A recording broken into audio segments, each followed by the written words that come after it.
மெய்யன்பர்களே, உங்கள் அனைவருக்கும் எனது பணிவான வணக்கம். நீங்கள் பார்த்து கொண்டிருக்கும் இந்த ஆகாச அருளமுதம் என்கின்ற காணொளி முழுக்க முழுக்க இறையின்பம் மெய்யின்பம் என்று சொல்லக்கூடிய மெய்த்தன்மை நோக்கி சென்று கொண்டிருக்கும் ஒரு இறைவழி பாதை. இது ஒரு வழி பாதை.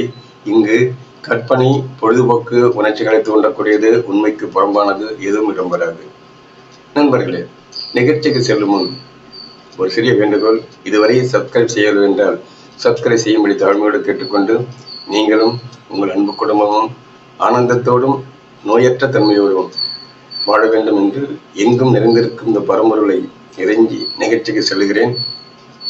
இன்றைய நிகழ்ச்சியிலே நாம் காண இருப்பது ஒரு முக்கியமான தகவல்.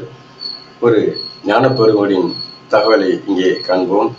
நமது தமிழகம் ஒரு புண்ணிய பூமி. இந்த புண்ணிய பூமி இறை ஞானத்தை தேடக்கூடிய தட்பவெப்ப நிலையோடு நமக்கு இறைவனால் வழங்கப்பட்டிருக்கிறது. இந்த தட்பவெப்ப நிலையை கொண்டுதான் ஞானம் என்கிற நிலையை தவம் மூலம் நிறைய ஞான பெருமக்கள் அடைந்து வருகிறார்கள். அதற்கேற்ப இந்த நிலம் அமைந்திருக்கிறது. இந்த புண்ணிய பூமி தமிழகத்தை வணங்கி நிகழ்ச்சிக்கு செல்கிறேன். இந்த நிகழ்ச்சியிலே நாம் காண இருப்பது ஒரு முக்கியமான தகவல், ஞான தகவலே. அந்த ஞான தகவல் யார் வழங்கியிருக்கிறார் என்றால், பட்டினத்தார் என்று சொல்லக்கூடிய ஒரு ஞானப்பெருமகன். அந்த ஞானப்பெருமகன் எங்கே பிறந்தார்? காவிரி புகும்பட்டினம் என்று சொல்லக்கூடிய தற்பொழுது பூம்புகார் என்று வழங்கப்படும் ஒரு ஊரிலே பிறந்து செல்வ செழிப்போடு வாழ்ந்து ஞான நிலை அடையும் போது அந்த செல்வத்தை எல்லாம் துறந்து இறைஞானம் ஒன்றதே நிலையானது. காதிருந்த ஊசியும் கான் கடைவழி வாராதே என்கின்ற நிலையிலே அந்த காதிருந்த ஊசி கூட நமக்கு வராது. நாம் பொருட்செல்வம் எவ்வளவு வைத்திருந்தாலும் அந்த பொருட்செல்வம் நம் கூட வராது. நம் கூட வருவது ஒன்றே ஒன்று, புறப்படுத்த நிலையில இருக்கும் ஞான நிலை என்று சொல்லக்கூடிய பெருங்கழிப்பு நிலையே. அந்த பெருங்கழிப்பு நிலையை உணர்ந்தால் ஒழிய இறைவனை காண்பது அரிது. பிறகு பிறப்பறுக்கும் நிலை வருதலும் அரிது என்கின்ற நிலையிலே தான் இங்கே கூறுகிறார். அவர் சொன்ன ஒரு கருத்து, பேய் கரும்பு இனிக்குமா? பேய்கரும்பு எங்கு இருக்கிறது? பேய்கரும்பு என்றால் என்ன? அதை பற்றிய ஒரு சிறு விளக்கம் ஒரு குறுகிய நேரத்திலே முடித்து விடுகிறேன். ஏனென்றால் நீங்கள் இதை நீண்ட நேரம் பார்ப்பதில்லை. ஆனால் ஒன்றே ஒன்று சொல்லக்கூடிய நண்பர்களே, ஒரு கருத்து விளங்க வேண்டும் என்றால் முடிந்தவரை முழுவதும் பாருங்கள். நான் உங்களை கட்டாயப்படுத்தவில்லை, சரியா? எனவே இது உங்களுடைய சொந்த விருப்பம். எனவே முழுவதும் முடிந்தால் பாருங்கள். பார்த்துவிட்டு தெளிவு பெறுங்கள். தெளிவு பெற்றால் ஒழிய நமக்கு ஒரு பொருள் விளங்காது. சரி, இப்பொழுது பார்ப்போம். பேய்கரும்பு இனிக்குமா? பேய்கரும்பு என்பது என்ன? கரும்புல நிறைய கரும்பு இருக்கு. பொங்கல் கரும்பு இருக்கு, ஆலை கரும்பு இருக்கு, பேய்கரும்பு என்ற இருக்கு. இந்த பேய்கரும்பு அந்த வாய்க்கால் ஓரம் நிறைய விளைந்திருக்கும். இந்த வயல்வெளியில பார்த்தீங்கன்னா பேய்கரும்பு இருக்கும். அந்த பேய்கரும்பு உப்பு கரிக்கும், புரியுதுங்களா? பேய்கரும்பு உப்பு கரிக்கும், அது நுனிக்கரும்பு ரொம்ப உப்பு கரிக்கும், சரியா? சாதாரண கரும்பே மேலே உப்பு தான் கரிக்கும். ஆனால் இந்த கரும்பு நுனி இனிக்கும் என்கிறார். எப்பொழுது கரும்பு நுனி இனிக்கும்? அதை பற்றிய விளக்கமே, சரியா? அதை பற்றி புரிந்து கொண்டால் நமக்கு ஓரளவு ஞானம் கிடைக்கும். ஞானம் என்பது என்ன? ஞானம் என்பது ஒன்றை புரிந்து கொள்ளுங்கள். ஞானம் என்பது நீங்கள் உணர்ந்து கொள்வது, பிறர் சொல்லி கேட்பது அல்ல, சரியா? நாம் வழி வழி என்ன செய்யறோம்? பிறர் சொல்வதை கேட்டுத்தான் வாழ்ந்து கொண்டிருக்கிறோம். நாம் உள்ளே செல்ல மறுக்கிறோம் அல்லது பயப்படுகிறோம். பயம் கூடாது. ஏன்? பிறர் ஒருத்தர் சொல்றாரு இல்லையா, அவர் அந்த நிலையை அடைந்து விட்டு தானே உங்களுக்கு சொல்றாரு. எனவே அவர் அடையும் போது உங்களால் முடியாதா? நீங்களும் நானும் அவரும் யாருமே மனித பிறவியாக, ஞானப்புற மக்கள் எல்லாருமே மனித பிறவியாக பிறந்துதான் ஞான நிலை அடைந்து தெய்வ பிறவியாக மாறி இந்த பிறப்பறுக்கும் நிலையில இருந்து கொண்டிருக்கிறார்கள். எனவே அந்த நிலை வரும்போது, அவருக்கு கிடைக்கும் போது நமக்கு ஏன் கிடைக்காது? நமக்கும் கிடைக்கும். நாம் அந்த நிலைக்கு செல்ல மறுக்கிறோம் அல்லது பயப்படுகிறோம். பயத்தை விடுங்கள். அந்த ஐயத்தை நீக்கி நாம் இறைவனை நோக்கி செல்லுங்கள். இறைவன் உங்கள் கூட வாழ்ந்து கொண்டிருக்கிறான், உள்ளே வாழ்ந்து கொண்டிருக்கிறான். அந்த இறைவன் உள்ளே வாழ்ந்து கொண்டிருக்கும் இறைவனை நீங்கள் அடைய வேண்டும் என்றால் நீங்கள் உள்ளே தான் செல்ல வேண்டும், வெளியே செல்லக்கூடாது. நாம் ஒரு கற்பனையான உலகத்தில் வாழ்ந்து கொண்டிருக்கிறோம். கற்பனையை திறந்து விடுங்கள். நீங்கள் உணவு உண்டு எப்படி ருசியை உணர்ந்து கொள்கிறீர்களோ அதே போலதான் இறைவனின் நிலையை நீங்கள் உணர்ந்து கொண்டால் ஒழிய இந்த ஞான நிலை என்பது புரியாது. பெருங்களிப்பு என்ற நிலை புரியாது. தவமேற்றும் போது அந்த ஆனந்த நிலை, நடன நிலை, அற்புத நிலையை உணர்ந்து கொள்ள வேண்டும். அந்த உணர்ந்த நிலை அருமையான நிலை.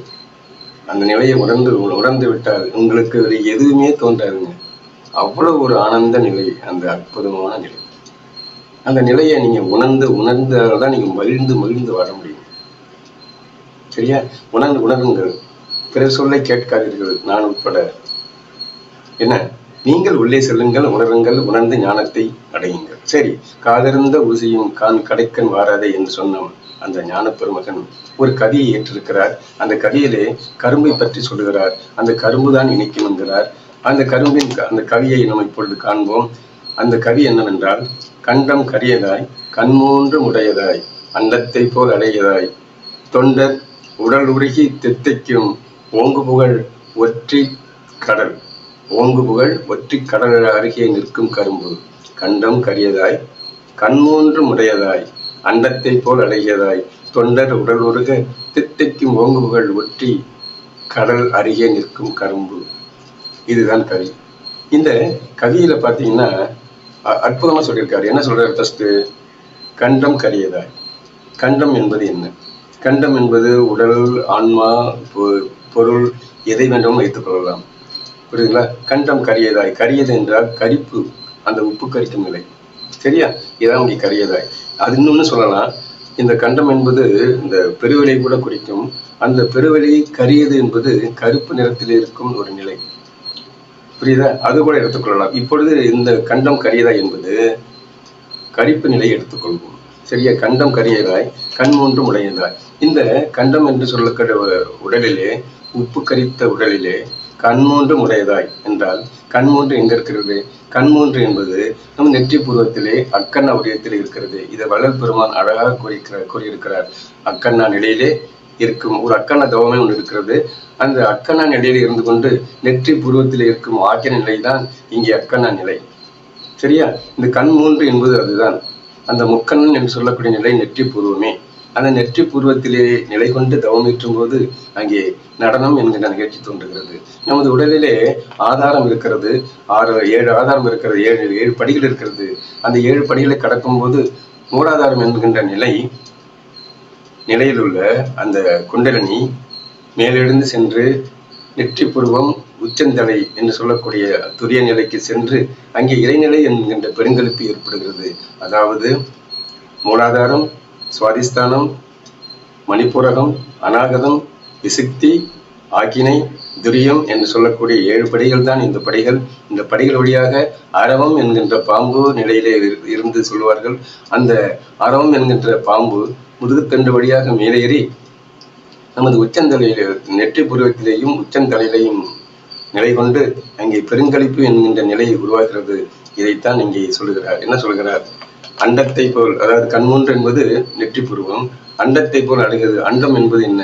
அண்டம் என்பது ஒரு அழகான நிலை, ஒரு உணர்ச்சி பொங்கக்கூடிய நிலை, ஒரு அகண்டாகார காட்சி காணக்கூடிய நிலை. அந்த நிலை அங்கு இருக்கிறது. அந்த தவம் ஏற்றும் பொழுது அது உங்களுக்கு புரியும். தொண்டல் உடல் உருக தித்திக்கும் ஓங்கு புகழ். தொண்டல் உடல் எப்படி உருகும்? அந்த தூய வெப்பம், சுத்த வெப்பம், அதுதான் தொண்டல் உடல் உருக. ஒரு உருகுநிலை வேண்டும் என்றால் அங்கே வெப்பம் தேவைப்படுகிறது. அந்த வெப்பநிலை எப்படி இருக்க வேண்டும் என்றால் நல்ல வெப்பமாக இருக்க வேண்டும். அதாவது நம்ம தண்ணீரை கொதிப்பதற்கு ஒரு வெப்பம் இருக்கிறது. அதுபோல் அந்த உடல் நிலையை கொதிக்க வைத்து அந்த வெப்பத்தின் மூலம் மேலேற்றக்கூடிய நிலைதான் குண்டலினி மகாசக்தி. இந்த வெப்பம் நல்ல வெப்பம், உடலை தூய்மையாக்கக்கூடிய, இந்த உப்புத்தன்மையை மாற்றக்கூடிய, இனிப்புத்தன்மையாக கொண்டு வரக்கூடிய வெப்பநிலை தான் இங்கே. அந்த இனிப்புத்தன்மையாக இருக்கக்கூடிய மேலே பாகுநிலை இருக்கு இல்லையா?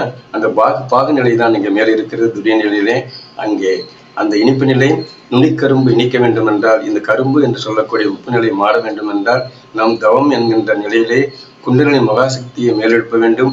அப்படி குண்டலினி மகாசக்தியை மேலெழுப்பும் போது, அந்த நல் வெப்பம் மூலம் மேலெழுப்பும் போது 7 படிகளை கடந்து மேலே செல்லும் போது அங்கே பாகுநிலை உருவாகிறது. அந்த பாகுநிலை தான் இங்கே அமுதம். இந்த அமுத நிலை தான் உங்களுக்கு இனிப்பு. இதுதான் இனிக்கும் கரும்பு. நுனி கூட இனிக்கும். நுனி மட்டுமல்ல நண்பர்களே, முழு கரும்பும் இனிக்கும். அந்த முழு கரும்பும் இனிக்க வேண்டும் என்றால் இந்த பேய்கரும்பே இனிக்கு. இந்த பேய்கரும்பு என்று சொல்லக்கூடிய இந்த உடல் ஆதாரத்தின் வழியாக செல்லும் போது இந்த உப்பு உள்ள இந்த பாண்டம், இந்த உப்பு நிறைந்த இந்த உடல் இனிப்பாக மாறி உங்களுக்கு, அதாவது இறைநிலையை, ஞான நிலையை அடைய வேண்டும் என்றால் நாம் என்ன செய்ய வேண்டும்? தவம் ஏற்ற வேண்டும் என்று சொல்லக்கூடியதுதான். கடைசி வரை என்ன சொல்ல பாருங்க, கடல் அருகே நிற்கும் கரும்பு. கடல் என்பது என்ன? கடல் என்பது உங்களுக்கு உப்பு கரிக்கும் நிலை, சரியா? அந்த உப்பு கரிக்கும் நிலையை கரும்பாக மாற்ற வேண்டும் என்றால் கடல் அருகே நிற்கும் கரும்பு, இதைத்தான் நாம் எடுத்துக்கொள்ள வேண்டும். கடல் அருகே என்றால் உப்பு கரித்த நிலை. இந்த உப்பு கரித்த நிலை கரும்பு என்று சொல்லக்கூடிய இனிப்பு நிலையை உணர வேண்டும் என்றால், ஞான நிலையை அடைய வேண்டும் என்றால், உச்சந்தலையிலே அமுதம் சுரக்க வேண்டும் என்றால் நாம் தவமேற்ற வேண்டும். இந்த தவத்தின் வழியாகத்தான் நீங்கள் மட்டுமே உணரக்கூடிய ஒரு நிலைதான் இது. பிறர், அது தாயாக இருந்தாலும், தந்தையாக இருந்தாலும், நண்பராக இருந்தாலும், உறவினராக இருந்தாலும் யாராலும் செய்ய முடியாது.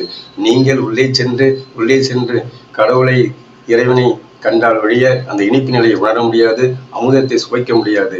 அமுதத்தை சுவைக்க வேண்டும் என்றால் நீங்கள் உட்கடந்து செல்ல வேண்டும். உட்கடந்து செல்லும் போது இறைஞானம் கிட்டும். இறைஞானம் கிட்டும் போது அமுத நிலை உருவாகும். அந்த அமுத நிலை உருவாகிறது தான் இங்கே பேய்கரும்பு இனிக்கும். இந்த பேய்கரும்பை இனிக்கும்.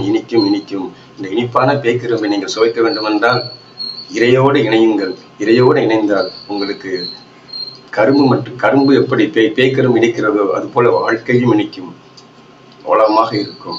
இந்த வாழ்க்கையிலே நீங்கள் நினைப்பது நடக்கும், கேட்பது கிடைக்கும்.